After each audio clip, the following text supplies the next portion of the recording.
Kemudian di dalam ajaran Islam,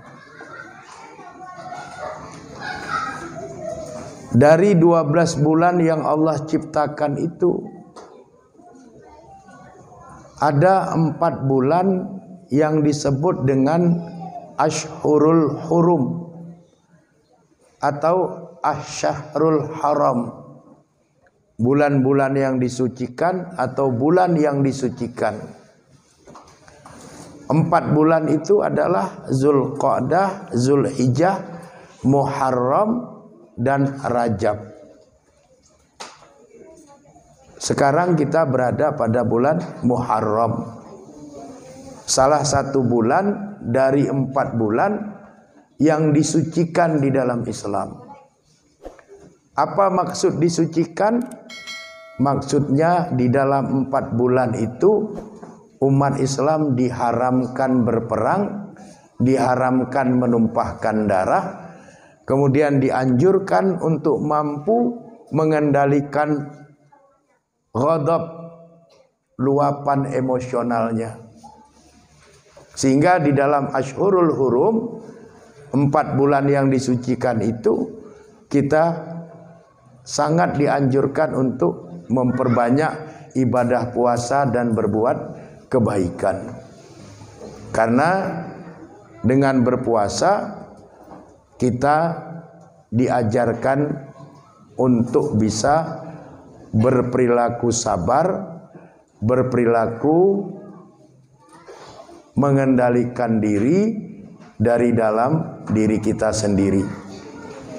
Yang di dalam ilmu jiwa itu disebut dengan istilah internal locus of control. Satu kemampuan di mana diri seseorang mampu mengendalikan dirinya sendiri.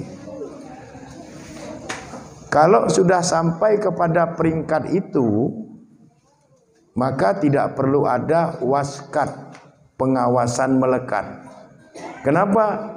Karena diri kita sudah mampu mengontrol dan mengendalikan diri kita sendiri.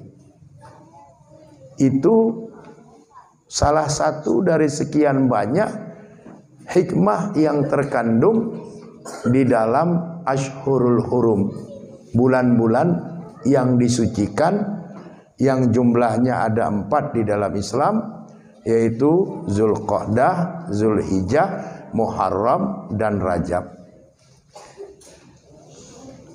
Secara umum penjelasan tentang hal itu bisa kita dapatkan di dalam surat Al-Baqarah, surat kedua, ayat 217.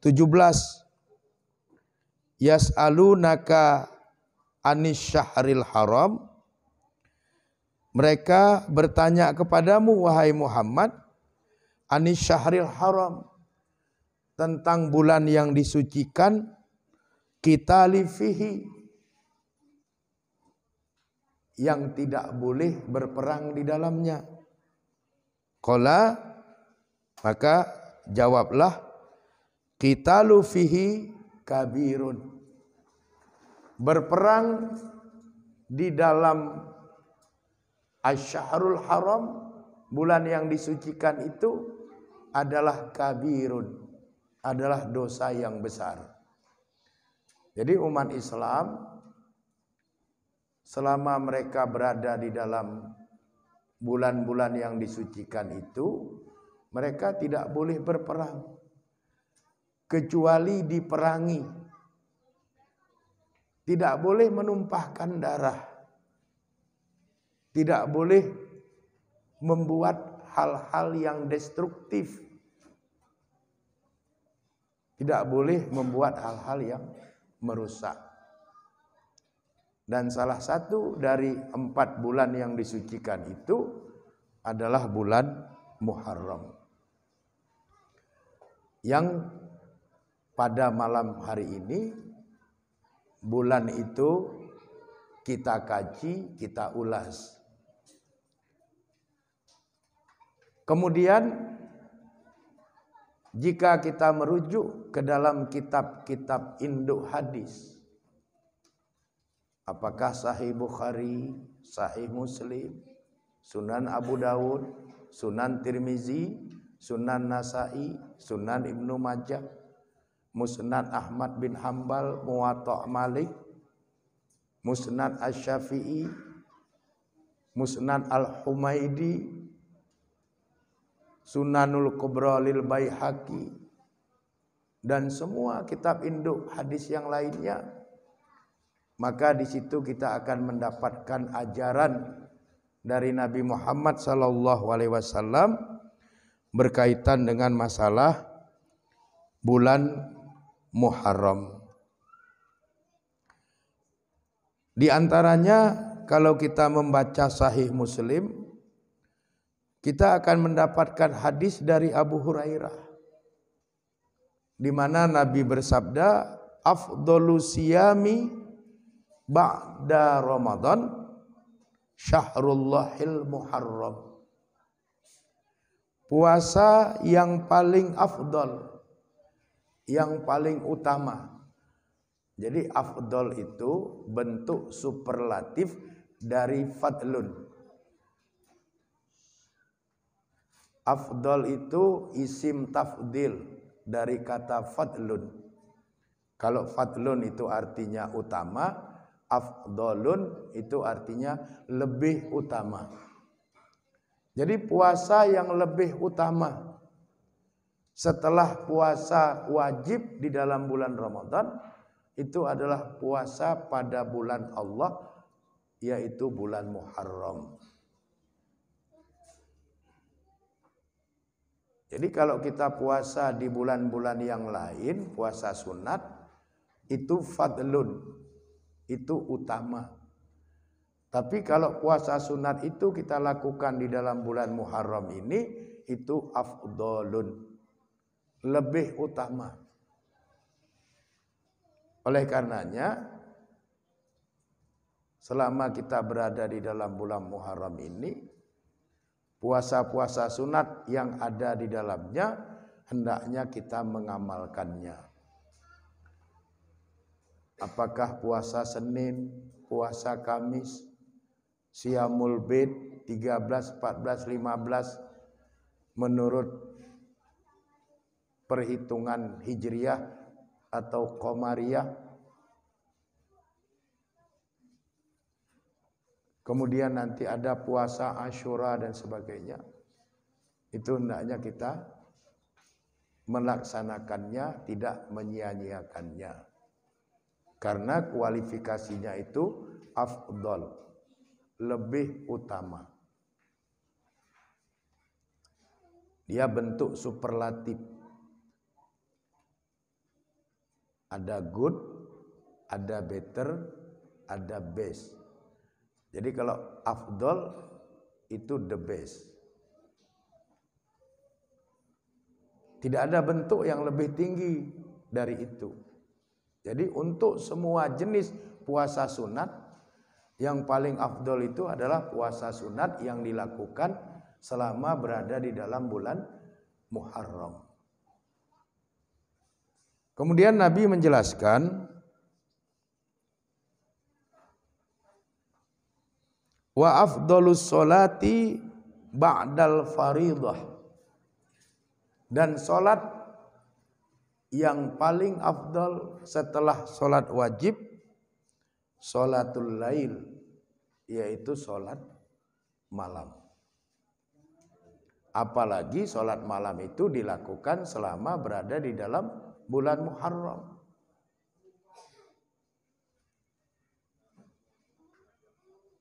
Jadi puasa sunat yang paling afdal dilakukan di dalam bulan Muharram. Sholat sunat yang paling afdal setelah sholat wajib itu adalah sholat malam.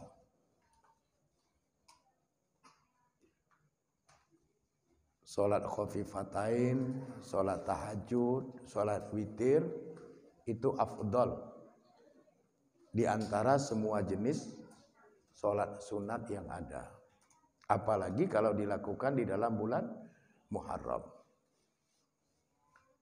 Oleh karenanya berfastabiqul khairatlah kita Berlomba-lombalah kita selama kita berada di dalam bulan Muharram ini untuk melakukan berbagai macam kebajikan-kebajikan. Yang berhalangan puasa, berbuatlah kebaikan yang lain. Misalnya ibu-ibu ada yang haid, tidak bisa puasa sunat Senin atau Kamis atau Syamul Bid, maka berbuatlah kebaikan yang lain. Karena nilainya afdol, nilainya lebih utama.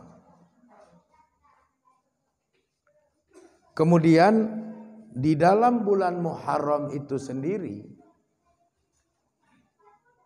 ada satu hari yang disebut dengan istilah Asyura.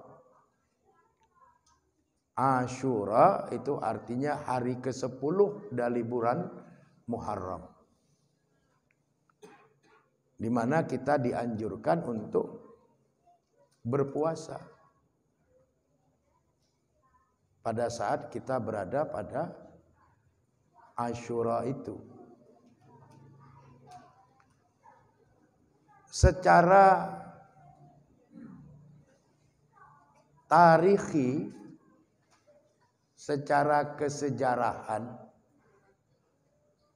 puasa Asyura ini adalah puasa wajib pertama yang diwajibkan kepada orang-orang Islam sebelum turunnya surat Al-Baqarah ayat 183 di tahun kedua Hijriah yang merubah puasa wajib itu menjadi di bulan Ramadan. Jadi dulu puasa Asyura itu hukumnya wajib. Berubah menjadi sunat muakkadah setelah tahun kedua Hijriah pada saat turun surat Al-Baqarah ayat 183. Yang mewajibkan puasa bagi umat Islam itu adalah pada bulan Ramadan. Oleh karenanya kalau kita membaca kitab-kitab tarikh, Nabi Muhammad SAW tidak pernah meninggalkan puasa Asyura itu. Yang pertama karena memang dulunya itu wajib. Yang kedua, setelah turunnya Al-Baqarah 183 tahun kedua Hijriah, puasa wajib umat Islam itu adalah puasa di dalam bulan Ramadan. Maka turunlah ketentuan hukumnya dari wajib kepada sunat muakkadah untuk puasa Asyura. Sehingga meskipun itu sunat muakkadah tidak lagi wajib, Nabi dan para sahabat tetap mengamalkan puasa Asyura itu. Hal ini sebagaimana yang disabdakan oleh Rasulullah SAW dalam hadis riwayat Imam Muslim dari sahabat Abu Hurairah. Abu Hurairah mengatakan, su'ila an saumi yaumi Asyura. Nabi SAW ditanya an saumi Asyura, tentang puasa pada hari ke-10 bulan Muharram. Faqala, maka Nabi menjawab, yukaffiru sayyi'atal madiyah. Puasa Asyura itu menghapus as-sayyi'ah, kejelekan-kejelekan, keburukan-keburukan, dosa-dosa al-madiyah, 1 tahun yang telah lampau. Jadi kenapa Nabi dan para sahabat tidak pernah meninggalkan puasa sunat Asyura, puasa sunat pada hari ke-10 bulan Muharram? Karena puasa sunat Asyura itu yukaffiru as-sayyi'at, menghapus kejelekan-kejelekan, menghapus keburukan-keburukan, menghapus dosa-dosa al-madiyah, 1 tahun yang telah lampau. Jadi kalau bapak-bapak dan ibu-ibu nanti berpuasa Asyura yang di tahun 1444 Hijriah ini akan jatuh pada hari Senin tanggal 8 Agustus 2022. Kalau itu diamalkan, maka keburukan-keburukan, dosa-dosa, kejelekan-kejelekan bapak-bapak dan ibu-ibu selama di 1443 Hijriah itu dihapus oleh Allah Subhanahu wa taala.